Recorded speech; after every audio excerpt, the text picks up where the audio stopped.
setiap manusia memiliki 8 kecerdasan. Penemuan baru ditambah menjadi 9 sekarang.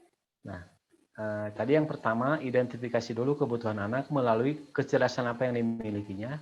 Ya, kemudian langkah kedua, guru menerapkan variasi model pembelajaran dan variasi metode serta strategi pembelajaran.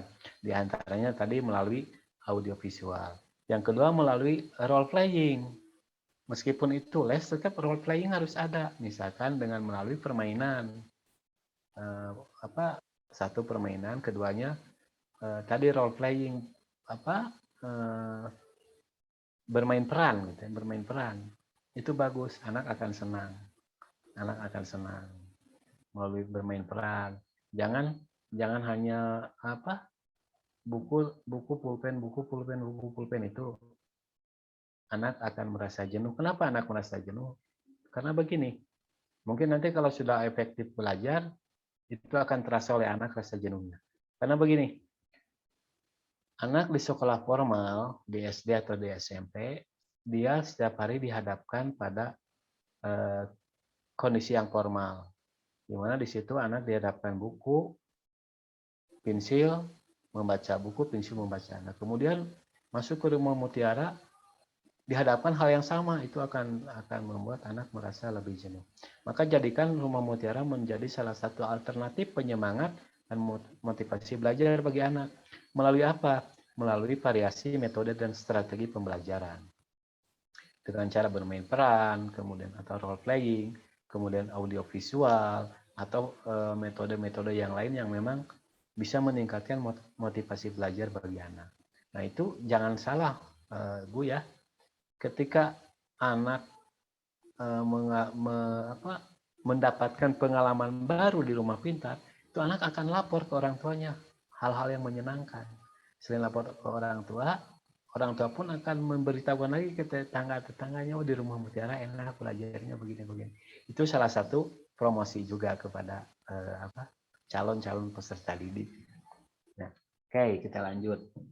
Kemudian setelah kita menerapkan media atau metode pembelajaran dan setelah paham apa ya kecerdasan apa yang dimiliki oleh anak, ini ada kerucut pengalaman nih. Nah, ini apa yang terjadi jika guru banyak berceramah dalam mengajar? Apa implikasi data di atas terhadap persiapan pembelajaran? Nah, ini ada persentase pembelajaran yang dimiliki yang didapat oleh anak hasil. 10% dari apa yang anak baca. Jadi ketika anak membaca, itu hasilnya 10%. Maksudnya hasil di sini, pengetahuan yang didapat oleh anak hanya 10%. Kemudian ketika kita berceramah menyampaikan pesan-pesan atau pengetahuan kepada anak, hasil yang didapat oleh anak adalah 20%. Kemudian ketika kita hanya memperlihatkan visual saja, kita memperlihatkan gambar-gambar misalkan. Ini nak gambar ini gambar ini, hasil yang didapat oleh anak adalah 30%. Kemudian ketika kita memperlihatkan gambar dengan suara atau audio visual yang tadi saya bahas, itu hasil yang didapat adalah 50%. Kemudian apa yang kita katakan itu 70%. Dan apa yang dikatakan dan dilakukan oleh anak, apa yang dilakukan dan dikatakan oleh anak, itu hasilnya 90%. Apa sih metode yang dikatakan dan dilakukan oleh anak? Yang tadi role playing, bermain peran. Itu hasilnya akan 90%. Pengetahuan anak akan mendapatkan 90%. Kenapa? Karena anak mengalami, anak melakukan, dan anak mengatakan. Itu akan diingat terus. Contoh misalkan, anak dibuat sandiwara atau role playing tadi, misalkan anak jadi guru, silakan ini kamu jadi guru, ayo belajar ini 5+5, kamu menyampaikan hal ini misalkan. Itu kan role playing. Itu anak akan mendapatkan pengetahuan sekitar 90% nempel di otaknya. Ini. Jadi kalau anak hanya baca saja, misalkan gini, nah ini baca cerita tentang si kancil, anak hanya baca saja, itu pengetahuan yang didapat oleh anak hanya 10%. Jadi lebih bagus yang dari 50%, 70, dan 90. Di mana ada audio visual, kemudian anak mengatakan, misalkan kamu silakan, ya anak yang bercerita atau anak yang menjelaskan. 90% dikatakan dan dilakukan oleh anak. Oke, kita lanjut. Nah, ini kerucut pengalamannya seperti ini ya. Kerucut pengalaman, baca hanya 10% yang tadi ya. Dengarkan, anak hanya mendengar saja, mendengar apa yang kita sampaikan, hanya 20% didapatnya. Kemudian anak melihat gambar atau yang visual saja, lihat video. Nah, anak melihat video, demonstrasi, lihat gambar hanya 30%. Nah, terlibat di dalam kegiatan pembelajaran, anak dilibatkan secara langsung oleh kita, itu mendapatkan hasilnya 50%. Kemudian anak menyajikan atau menyampaikan pengalamannya atau menyampaikan apa yang dia tahu, itu 70%. Jadi kita merangsang bertanya kepada anak ya. Kemudian bermain peran nih yang tadi, melakukan simulasi, mengerjakan hal-hal yang nyata, yang tadi kata Bu Linda, bermain dan sebagainya, itu bagus, 90% hasilnya. Oke, ini yang disebut dengan kerucut pengalaman pembelajaran. Bisa dipahami ya, Bu ya? Bolehlah kita sambil diskusi aja. Bu Linda dibuka aja sambil diskusi, boleh. Tingkat keterlibatannya ada verbal di sini, kemudian visual, dan terlibat, dan berbuat. Nah, ini keempat aspek ini, verbal, visual, terlibat, dan berbuat. Ini anak-anak akan cepat cerdas kalau anak dilibatkan secara langsung dalam kegiatan pembelajaran. Jadi tidak berpusat kepada guru saja, tapi anak diberikan keterlibatan secara langsung dalam pembelajaran.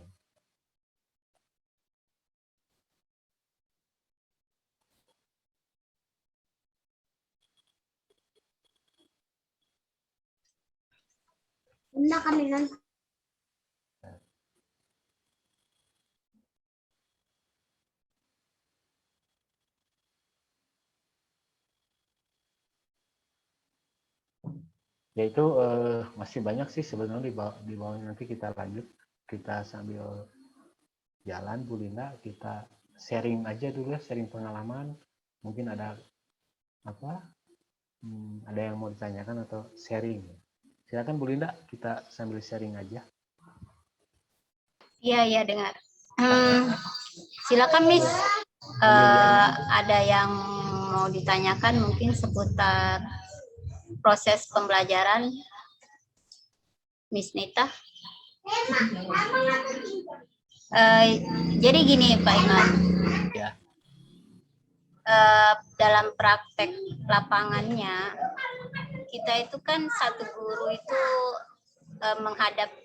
menghadapi 4 siswa dalam satu shift maksimal. 4 orang ini beda-beda materi. Nah, beda-beda materi. Mungkin yang satu anak ini dia ada di posisi halaman 8. Misalnya baru belajar mengeja 2 huruf kata. Tapi satu siswa lagi dia belajarnya matematika. Satu siswa lagi dia belajarnya tinggal melancarkan gitu. Jadi beda-beda seperti itu. Nah, sehingga menemukan kesulitan ketika belajar harus pakai semacam audio atau role playing gitu ya. Karena kita ini semacam private kayak gitu, beda-beda yang kita hadapi, beda-beda materi gitu. Jadi ketika satu ini kita ajarkan gini, nanti kita kasih tugas. Jadi gurunya lagi yang menghadapi satu siswa ini membimbing lagi, memecahkan masalah-masalah yang dihadapi satu siswa ini. Nah itu beda-beda seperti itu. Karena nggak bisa kita samakan karena beda umur, beda kelas, beda semua gitu. Ya, tadi kembali bahwa keempat anak itu misalkan meskipun beda-beda, beda, ini masih belajar mengeja, yang ini belajar berhitung, yang ini misalkan tinggal melancarkan. Sebetulnya kalau kita memahami tadi kemampuannya apa atau kecerdasannya apa, maka misalkan contoh gini, si A itu mengeja, si B ini misalkan sudah melancarkan dalam membaca. Nah, misalkan kita tahu yang dimiliki kecerdasannya ini, misalkan si A dia memiliki kecerdasan di linguistik, misalkan ya.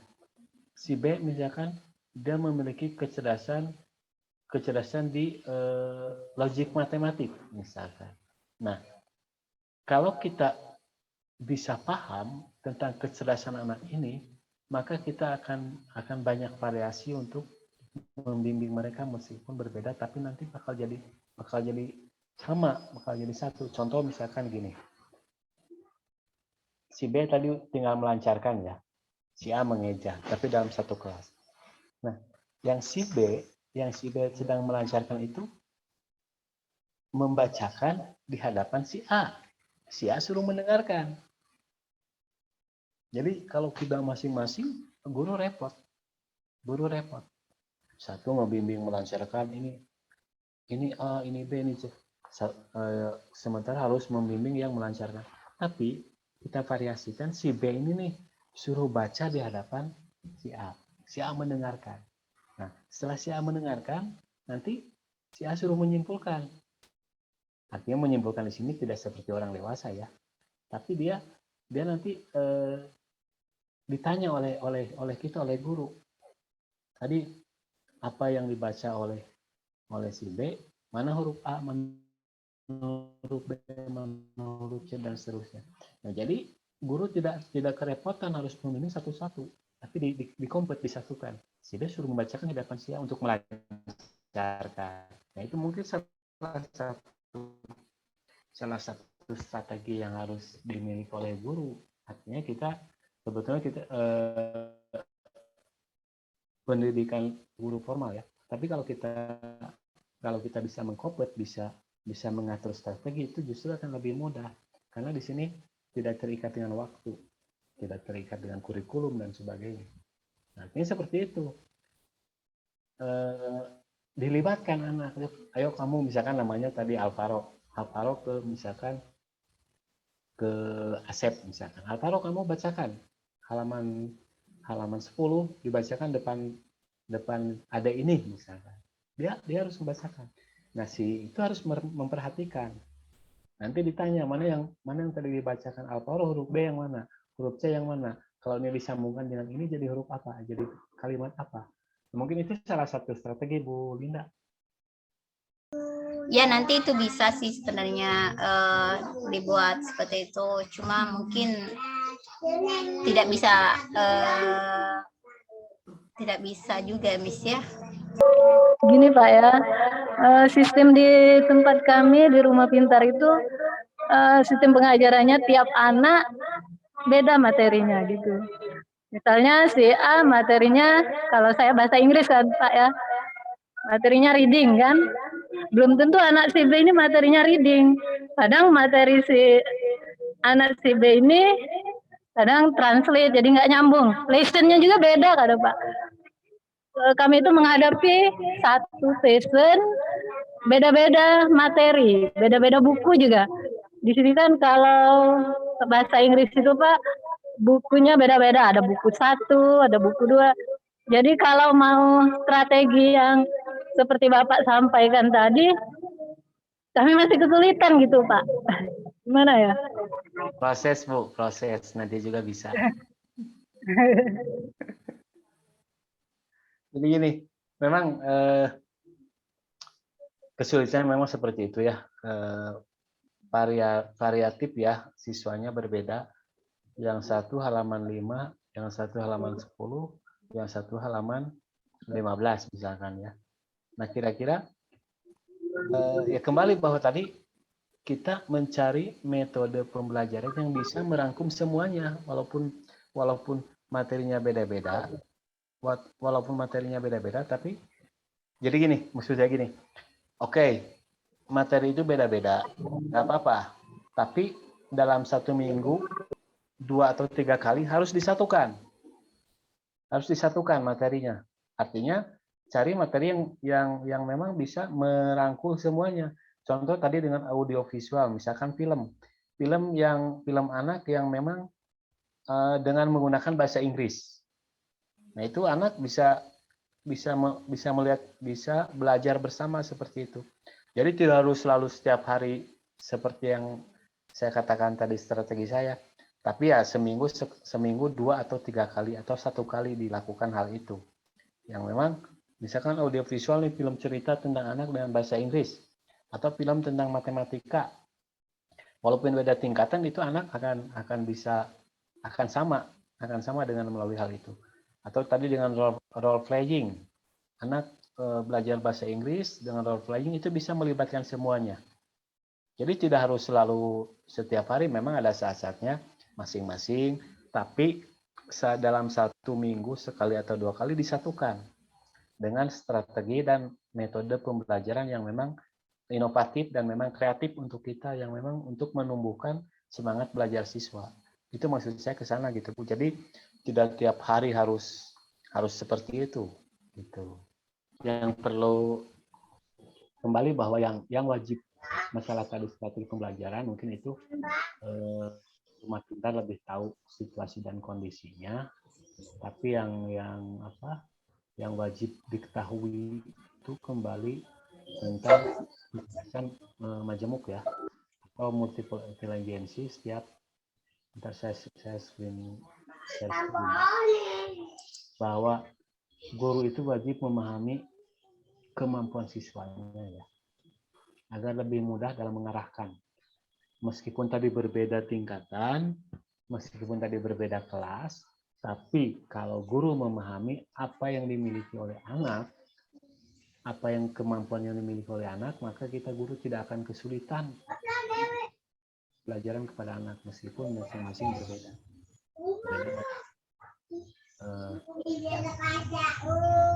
Ini anak.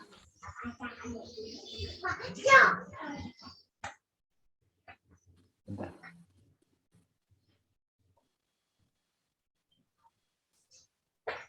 Nah ini yang tadi yang 8 ya.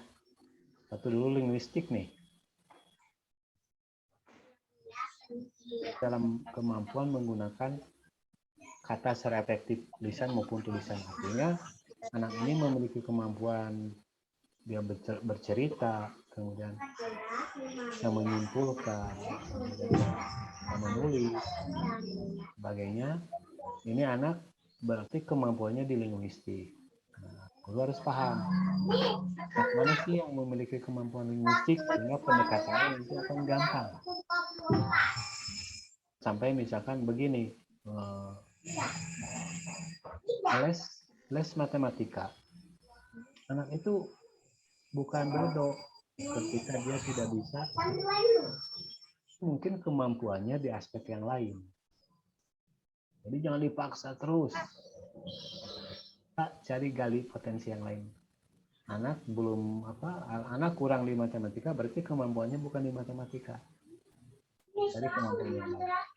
Misalkan begini, anak ini kemampuannya linguistik, tapi sedang belajar matematika. Maka cara belajar matematikanya dengan menggunakan cerita. Tuh ya, maksudnya ke sana. Anak ini kemampuannya linguistik, kemudian kita memberikan pembelajaran matematika full total, konsep caranya matematika. Itu anak akan sulit. 5 kali 10 bagi 2. Itu kan full metode matematika. Tapi kalau anak ini memiliki kemampuan di linguistik, cara belajar matematikanya dengan cara soal-soal cerita. Ibu memiliki 10 kg beras. Kemudian ibu memberikan kepada adiknya 2 kg beras. Berapa sisa beras yang ibu miliki? Itu soal matematika yang bersifat linguistik. soal matematika yang harus disampaikan kepada anak yang memiliki kemampuan linguistik. Itu anak akan mudah. Jadi kalau 10 dikurangi 8 berapa? Itu anak akan kesulitan. Tapi kalau anak memiliki kemampuan linguistik karena tadi bahasa, bawalah ke soal-soal cerita. Itu contohnya ya. Bisa paham ya Bu ya? Nah, kemudian logik matematik. Kemampuan mengolah angka atau menggunakan logika atau akal sehat. Anak yang memiliki kemampuan logik matematik, biasanya dia senang menganalisa. Anak ini senang tidak hanya berhitung saja. Dia senang mengurutkan benda dari kecil sampai ke benda yang paling besar. Dia mengurutkan ini kecil, besar, dan seterusnya. Atau sebaliknya, dari besar ke kecil. Nah, jelas anak yang memiliki kemampuan logik matematika ini, dia gampang memahami pelajaran matematika. Dan selalu rasa ingin tahunya tinggi. Ini anak ini memiliki kemampuan matematika. Kemudian anak ini misalkan kemampuannya di matematika biasanya cenderung lebih analitik ya, lebih kritis. Oke, ini mau dibawa soal cerita dia bisa, mau diberikan soal yang pure matematika juga bisa. Dia akan senang dengan angka-angka. Ini kecerdasan logik matematik. Nah, ini anak memiliki kecerdasan visual spasial. Dia lebih senang dengan gambar, visualisasi. Contoh misalkan, anak ini memiliki visual spasial. Dia berikan soal-soal matematika yang pure konsepnya matematika seperti tadi. 8 dikali 5 sama dengan berapa? Ini anak akan kesulitan. Tapi berikanlah gambar. Ada gambar orang 8, tulis misalkan gambar atau gambar apel. Gambar apel dibuat oleh kita sebanyak 8 biji. Misalkan contoh soal pengurangan. Gambar apel dibuat gambar misalkan 8 buah apel. Dikurangi gambar lagi 3 apel. Sama dengan berapa apel? Nah, ini contoh bagi anak yang memiliki kemampuan visual spasial cara memberikan soalnya. Jadi lebih kepada gambar.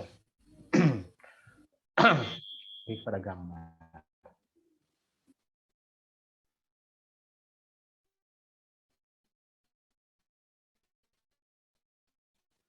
Nah, ini kinestetik yang tadi ya, yang ini cara mengajar matematika di pelajaran matematika karena kebanyakan siswa sulit dengan matematika. Sebetulnya anak bukan tidak mampu dengan matematika, tapi cara guru mengajarkannya tidak melihat kemampuan dan kecerdasan yang memiliki. Contoh anak yang kerja 8 kurang 5 berapa? 8 dikali 5 berapa? Dengan gerakan tangan. Anak akan mampu. Jadi jangan hanya tulisan 8 ditambah 5 berapa? Tapi gunakan gerakan tangan. Gunakan tubuh kita. Tubuh guru. Anak akan mampu. Kemudian musikal. Ya, musikal banyak ya. Lagu-lagu yang berkaitan dengan matematika atau pelajaran-pelajaran lain. Antar pribadi.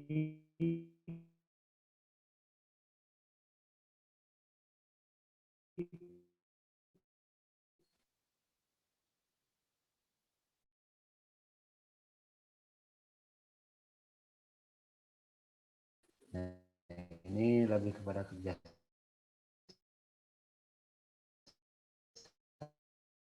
sama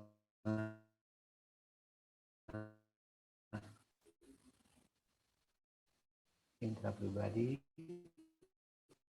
Ini lebih kepada sosialnya ya. Nah, naturalis ini bentuk-bentuk alam. Ini misalnya anak belajarnya dia mampu ketika belajar gazebo. Nah, bahwa di situ intinya kembali bahwa ya, pahami dulu yang 3. ini aja dulu. Kami keempat kemampuan aja dulu, kecerdasan. Ini tadi cara belajar mungkin seperti itu Bu ya. Bisa dipahami kan Bu ya? Halo, Ya Bu Pak Lina. Imam bisa. Saya paham ya? Iya paham. Nah, maksud saya ke sana. Jadi memahami dulu kecerdasan anak, cara belajarnya seperti itu. Disesuaikan kemampuan anak. Apa kecerdasan anak. Oke, siap.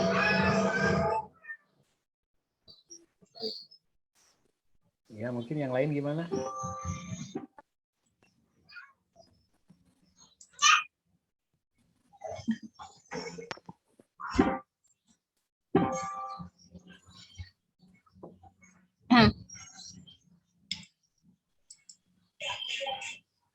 Pak, kalau diajak main ABC gitu, di sini kan terkenalnya tuh ABC-an. Misalnya tuh jari-jari, A, B, C. C itu hewan apa gitu. Itu efektif atau enggak, Pak? Efektif. Bagus. Itu yang namanya Oh, inovasi ya, inovasi pembelajaran. Seperti itu. Intinya bahwa memberikan pembelajaran kepada anak sekarang jangan disamakan seperti zaman kita dulu. Di hadapan hanya buku, pulpen itu nggak akan masuk pada anak. Tapi dengan permainan seperti itu, anak akan lebih mudah. Tadi itu yang namanya adalah yang 90% tadi dikatakan dan dilakukan. Artinya dilibatkan anak secara langsung. Itu anak akan lebih gampang memahaminya.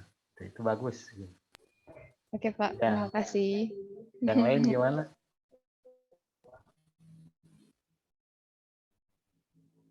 Bahasa Inggris nih ya, agak kesulitan ya. Kita ini juga waktunya sangat singkat. 1 jam Miss ya, efektifnya ya. 1,5 jam itu udah sama pembuka, doa pembuka dan penutup. Tapi efektif belajar itu paling 1 jam. Jadi iya, jadi 10 menit juga cukup seperti kata tadi Bu Alisa ya, Bu Dian Alisa. Itu lakukan itu di awal 10 menit juga cukup. Pulpen dan kertas. Jadi ada variasinya. Jadi tidak harus selama 1,5 jam itu permainan terus, enggak. Di awal atau di tengah-tengah lakukan hal itu. Gitu Bu maksudnya. Jadi tidak full semua selama belajar 1,5 jam bermain terus, enggak. Tapi itu bisa dilakukan di awal, di tengah atau di akhir gitu. Kalau reward Siap. kalau reward sudah dilakukan ya, saya pernah lihatnya di YouTube-nya ya, yang pakai apa? Set. Tapi itu rewardnya reward SPP. Itu buat yang biar cepat bayar SPP. Dan gurunya mau gajian. Ya, reward untuk siswa juga sih udah diberlakukan juga. Jadi setiap anak-anak yang misalnya benar gitu menjawab dapat bintang. Nanti kalau sudah 10 bintang dapat ditukar dengan hadiah-hadiah kecil gitu. Iya, iya.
menghadapi siswa yang hiperaktif ini gimana ya? Laki perempuan? Laki-laki gitu. Kalau laki-laki itu bukan, sebenarnya gini, bukan hiperaktif sih sebetulnya. Kalau laki-laki, karena memang laki-laki otaknya otak bergerak ya. Laki-laki itu otaknya otak bergerak, jadi ya paling solusinya belajarnya bawa di luar. Bawa di luar, yang di gazebo itu atau di lapang. Itu berarti kerja keras guru. Kalau dia mengacak-acak semua masuk ke dalam ruangan, ya mending bawa di luar, karena memang sedikit banyak akan mengganggu kegiatan yang lain. Makanya bawa di luar.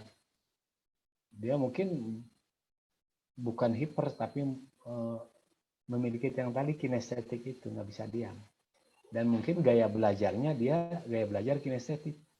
Nah, jadi mungkin para ibu guru udah tahu ya, 3 gaya belajar anak itu ada 3 ya. Yang satu kinestetik, dia bisa menangkap informasi, dia bisa paham apa yang disampaikan oleh guru ketika dia tidak diam. Jadi ada anak belajar yang tidak bisa diam, itu berarti gaya belajarnya kinestetik. Dia menggerakkan anggota tubuhnya, bisa tangannya, bisa sambil lari-lari, bisa sambil, tapi dia bisa paham apa yang disampaikan oleh guru. Yang kedua gaya belajar visual. Dia itu tidak bisa hanya mendengar saja, tapi dia harus fokus melihat. Kalau dia melihat, dia akan bisa paham. Dia tidak akan paham hanya diceritakan saja, tapi harus diperlihatkan. Dia harus bisa melihat, sambil melihat. Yang ketiga, gaya belajar audio. Dia tidak bisa melihat. Dia kemana aja melihatnya, tapi dia mendengarkan apa yang kita sampaikan. Nah, ketika dia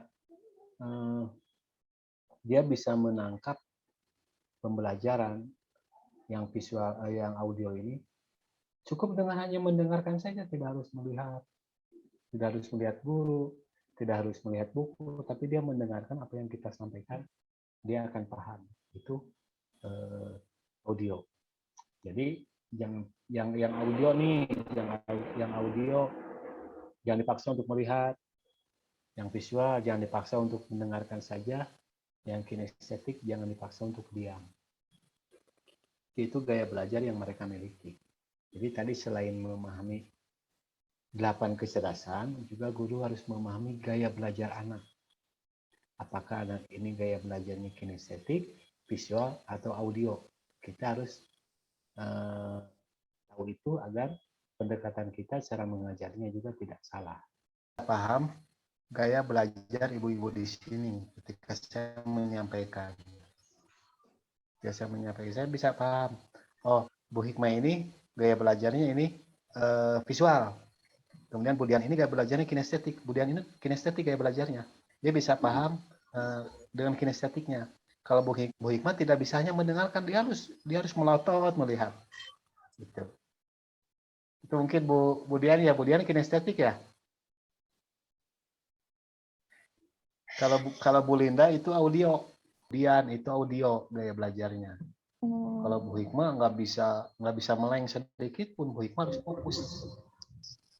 Bisa bermain. Saya hanya belum 2 jam, tapi sudah bisa paham. Oh, ini gaya belajarnya ini gaya belajarnya ini. Jadi cukup dengan pengamatan saja. Bu Sasa Lorenza itu? Bukan. Oh, bukan.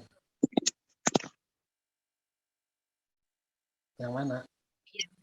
Dian Alista Natasha. Oh, Bu Dian itu audio. Bu Dian audio. Kemudian audio. Tapi ada sedikit visualnya. Jadi Bu Dian, Bu Hikmah, Bu Natasha harus sering-sering dikasih nasihat.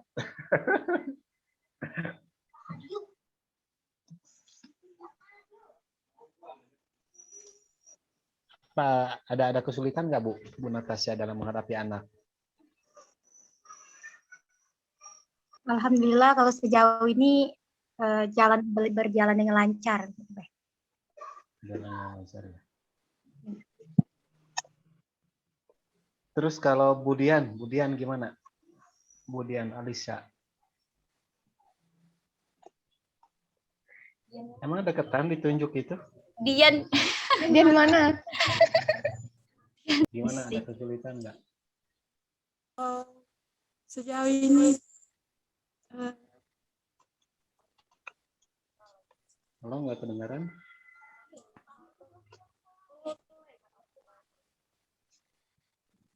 ada murid ya.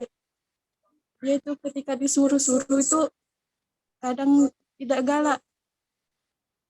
Saat dipaksa merajuk dia galak. Itu cak mana? Gimana Bu Lina, bisa diterjemahkan?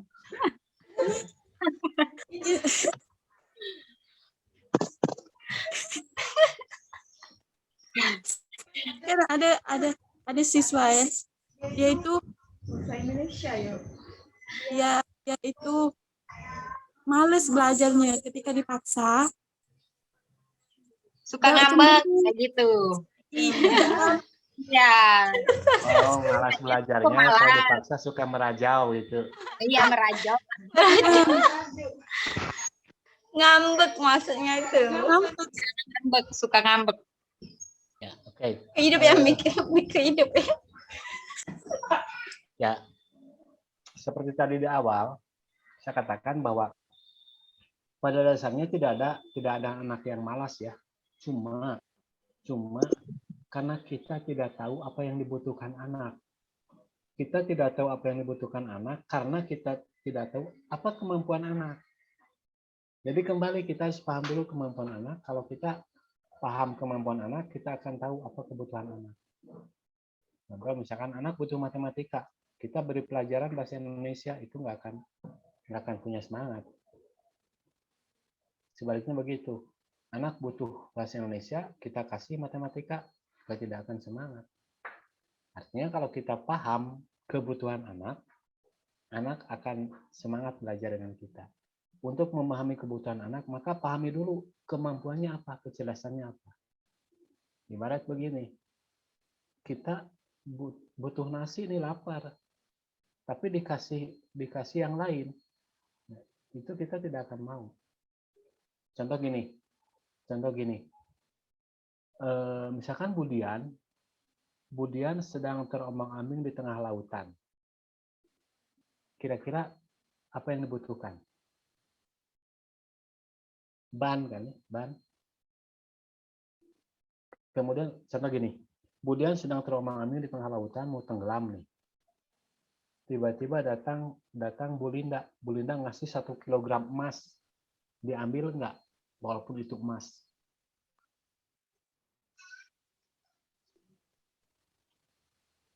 Enggak.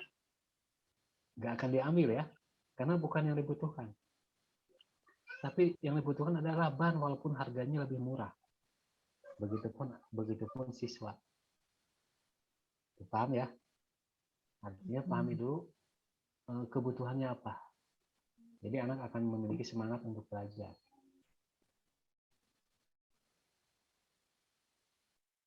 Bahkan Bu Linda nih ada di tengah gurun pasir, sedang kehausan.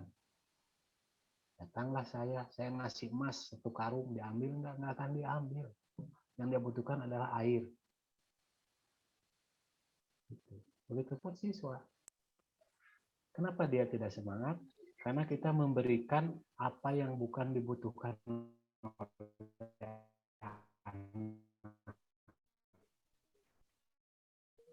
Tidak mau belajar. Tapi orang tuanya maksa untuk belajar.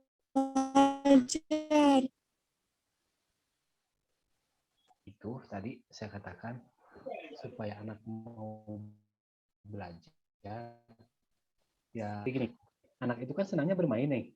Kenapa dia tidak mau belajar? Karena inginnya bermain. Maka bikin pembelajaran yang sifatnya seperti bermain, tapi di dalamnya ada pembelajaran. Berarti yang anak butuhkan adalah bermain. Nah, ramu sama kita, konsep sama kita bahwa permainan itu menjadi pembelajaran. Seperti itu.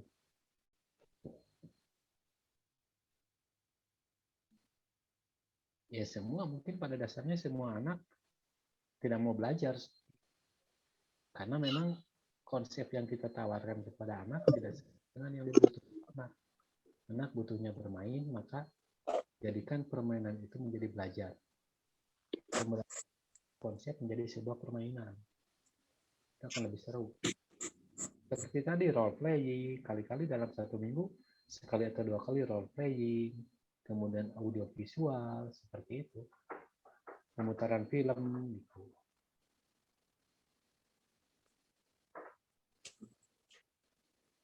Gitu.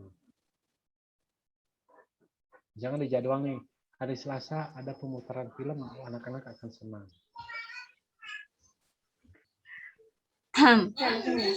Ya, apa masalahnya tadi kayak gimana? Siswanya selalu nolak gitu Pak. Misalnya anaknya diperhitung matematika. Nah, gurunya nganu ke tangan udah dicoba segala hal nih tentang matematika, tentang buah-buahannya itu ada lima tambah berapa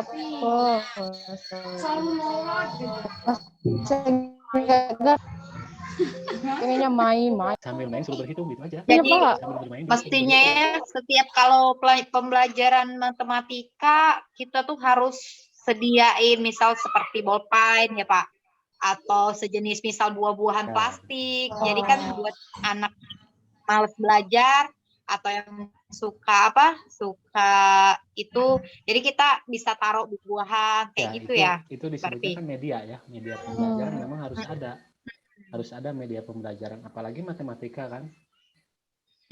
Matematika itu wajib ada media pembelajaran. Contohnya yang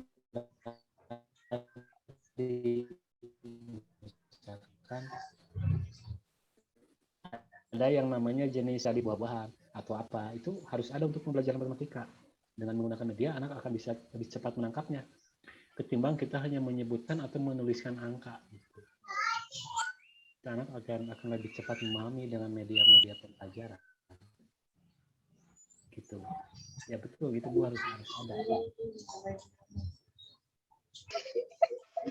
Kayak mana tuh nah? Faro, Iya. yang nggak bisa diam ya? Nggak bisa diam. Kemudian megang pelajaran apa?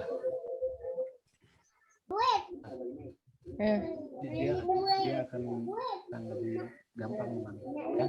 Memang dia nggak bisa diam gerakan harus diminta. Miss, main raket, Miss. Dia suka main olahraga. Itu bolongnya raket ada berapa? Suruh hitung aja. 1, 2, 3. Dia akan mampu. Main raket nih, bolong raket kan.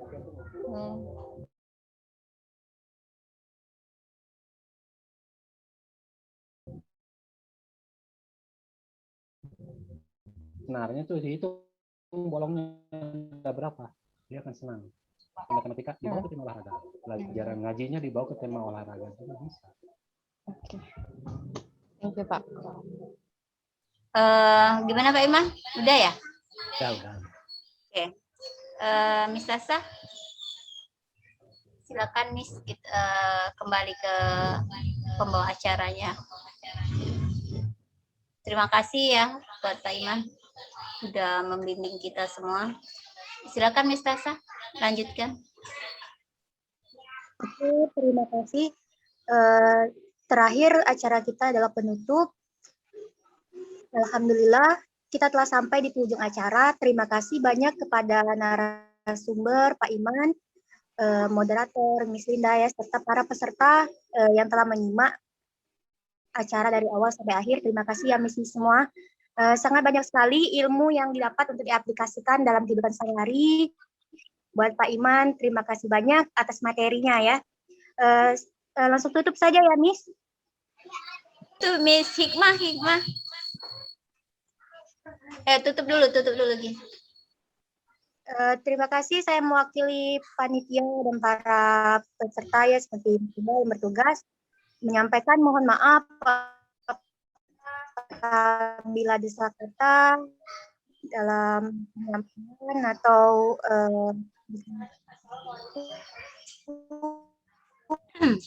ya. Akhir kata, terima kasih dan Waalaikumsalam warahmatullahi wabarakatuh. Waalaikumsalam warahmatullahi wabarakatuh. Foto dulu ya. Boleh. Kode rumah pintar ya. Rumah pintar, ya. Ayo Miss Sasa. Sasa. Ya. Ini Pak Iwan. Tunggu ya. Cek mana nih screenshotnya? Ini. Ini. 1, 2, 3. Oke. Sekali lagi, satu lagi. 1, 2, 3. Siap, finish. Thank you, terima kasih. Terima kasih Pak Iman. Pak. Assalamualaikum. Nanti next time kita bisa belajar buat public speaking ya Pak.